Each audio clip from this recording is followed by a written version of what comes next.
I just want to win. That's what they'll always say. They see these people, these incredible players who sacrificed everything and worked constantly to improve and be at the peak of their level and gave up almost everything and battled, and really all that was in these guys' minds was trying to win and trying to be the best. They hear the way they talk. They have this logic of, well, if he talks that way and he was a winner, then I'm trying to play and I'm trying to be good, so I'll talk that way and I'll adopt that mindset. And while the mindset is good, they don't bring with it all the other aspects of it. What they don't realize is that mindset, that philosophy, is the end stage. It's the verbal expression of an actual philosophy of their life, which took place in action, in small decisions that took place every day of their lives, to have a hard practice, to practice with purpose. All the things that went into it, these people haven't studied. They've just heard what's said, and then they're parroting the same things and thinking if they just try, that trying is enough. It's not enough. The actions that these people take do not match up. Like, for example, they might say that they practice hard. Okay, they might practice hard, like the practice might be there, and they might play hard within the practice, but do they do the hard practice? That's a different thing. Those are the things that are difficult to do. Maybe they're very draining in the amount of time you have to put in, or the amount of mental effort and concentration on this practice, whereas you could just let that go a bit and relax a bit more and be half in, half out in the practice, and you're there at the practice, you're playing in the practice, maybe you're even succeeding in the practice in a relative sense, you're winning the games or you're doing decently in them, but are you actually applying yourself with purpose? Are you doing the boring practice? Are you doing the practice where all you do is work on the basics that even the beginner learns, and you're just making sure these are refined, these are perfected, and then pushing for that extra 1% that might not seem like much in the context of it, but could be the difference that makes you the great player, that makes you win this next match? Are you doing these things? Most of these players are not. Do it right so that you don't have to spend more time doing it over later. It's the idea that to fix something later might be harder than putting in the initial hard effort to do it the correct way now and refine it now.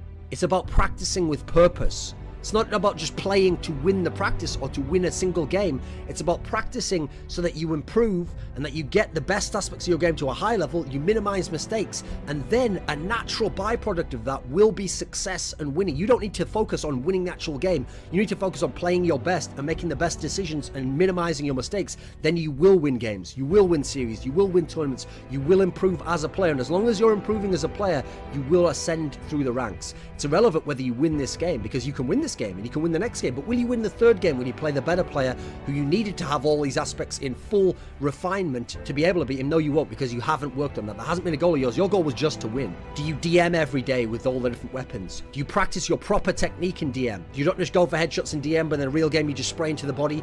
When you're in a practice game, do you practice the actual strategy? Do you do it in an offhanded manner and go, don't worry, in the real game it'll be okay? Well, the way that you practice is the way you're going to play in the game. It's the way you're going to be most comfortable. It's the way your habits will be formed. So if you practice sloppily and like a fuckhead, then you're going to play sloppily and like a fuckhead in the game. And then when it happens, you're going to go, that's not who I am. Like, I'm a better player than that. I know my skills better. No one gives a shit, mate. Do it in the game, or no one gives a flying fuck what you can do in practice. There was an all-time great player called Potty. He was one of the most well-rounded players in history. He practiced incredible amounts, even in empty servers. He was someone who'd studied the game a lot. He'd played incredible amounts of hours. He played tons and tons and tons of LANs, and he was so clutch and so amazing on LAN. And so when he went to these CPL events, North American and European ones, the best tournaments at the time, he had something like 9 where he made like the finals, or won like 5 or 6 or whatever it was. And the thing about this guy was, he was so used to being excellent and always figuring out how to get back to that excellent level that there was a tournament once where he went with a newer lineup, tried out a couple of younger players who hadn't had a lot of experience at that level, and it was CPL Winter 2002. And he was used to winning events. He was used to coming top 2 at worst. And at this tournament, he came 3rd.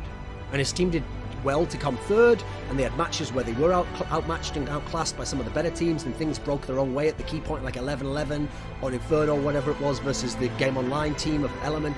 And okay, he could have said, like another player, well, good tournament, new roster, yeah, we still got 3rd, 3rd's good, right? I remember looking at this guy's face when he was on the podium and he received the 3rd place check, and he looked on his face like someone in his family had died, because he realized, this is nothing. I have the potential to be a champion. I have been a champion before. I will probably be a champion in the future. What have I done wrong to be in a position where I'm 3rd now? What could I have done differently? Now, to other people, they say, hey, relax, enjoy 3rd place. Those are the people who aren't doing everything to win. They are willing to accept failure. The greatest champions of all time seriously say, the day you win You're jubilant. You have this joy. It feels incredible. You feel all this energy coming forwards. You love your teammates. You love the things you've accomplished. But the next day, it dawns upon you, if you're a true winner, someone who sacrificed everything to be a champion, you realize the next season is going to begin in a few months. And this last season now was amazing, but that's gone. And so I have to now win the next season. And it's that obsessive drive that makes these guys the greatest champions of all time. You're here right now at this moment because tomorrow you want to be somebody greater than the person you are today. You see yourself succeeding, you have a vision, you have a dream. Congratulations. You're already 10 steps ahead of 95% of the world. Imagine if Michael Jordan was scared of missing. He would have never taken a shot. Imagine if Steve Jobs was afraid of people not liking his product. There would be no iPhone. So ask yourself this. Do you want to be a person who fears failure, or do you want to be a person who loves success? Which one? Because you're going to have to pick today. And I'll tell you one thing. One is a failure, and one is a success. And if you love success, there is nothing that can stop you. All those negative things people say will mean nothing. They're gonna talk about how only 1% make it to the top. Big deal.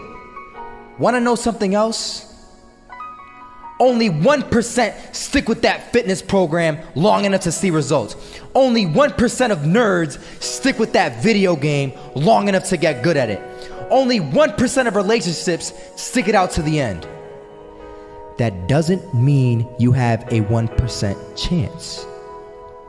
It just means you can't behave like the 99%. You'll have to do something better than giving up a month from now. Those are just numbers. You want to talk about numbers? Take a look around you and take a good look around you. Are you like 99% of the people around you? If you are, then you're in the wrong video, my friend. You have to love success just as much because that's what's gonna allow you to get up and go for it. Being scared to fail won't do anything. In fact, when you love success and you start going for it, guess what happens? You're gonna fail. You're gonna fail 10 times, 100 times, maybe even 1,000 times. But that's okay. Failure isn't permanent. Falling isn't permanent. You get right back up and keep going. And this time, you're gonna be stronger, wiser, and you'll be more driven than ever. And for every 10 failures, you'll land one success. You have to love success so much that you're willing to fail 10 times before you can succeed once. That's how a winner does it.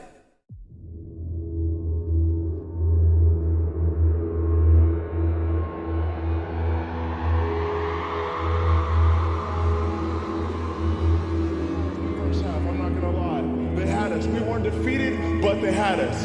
But it took guts, it took an attitude. That's all it takes. That's all it takes to be successful is an attitude. And that's what our coach told us. He said, hey, it's gonna be tough. It's gonna be hard. You're gonna go out there, you're gonna battle, you're gonna fight, you're gonna do it for one, you're gonna do it for one another. Do it for each other, you're gonna do it for yourself, you're gonna do it for us, and you're gonna go out with this win. And we believe that, we truly did.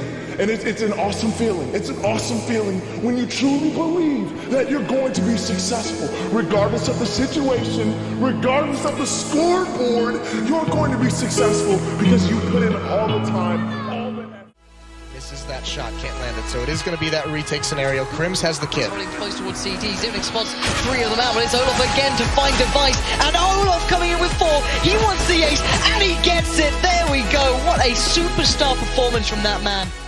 I was walking down the street and I saw an old man. Had a hat, suspenders, and a cane. Was about 80 years old.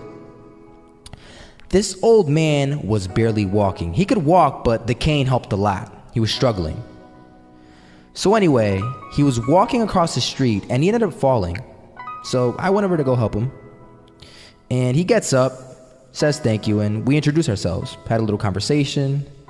Told me his name, and I told him mine. His name was Robert, by the way.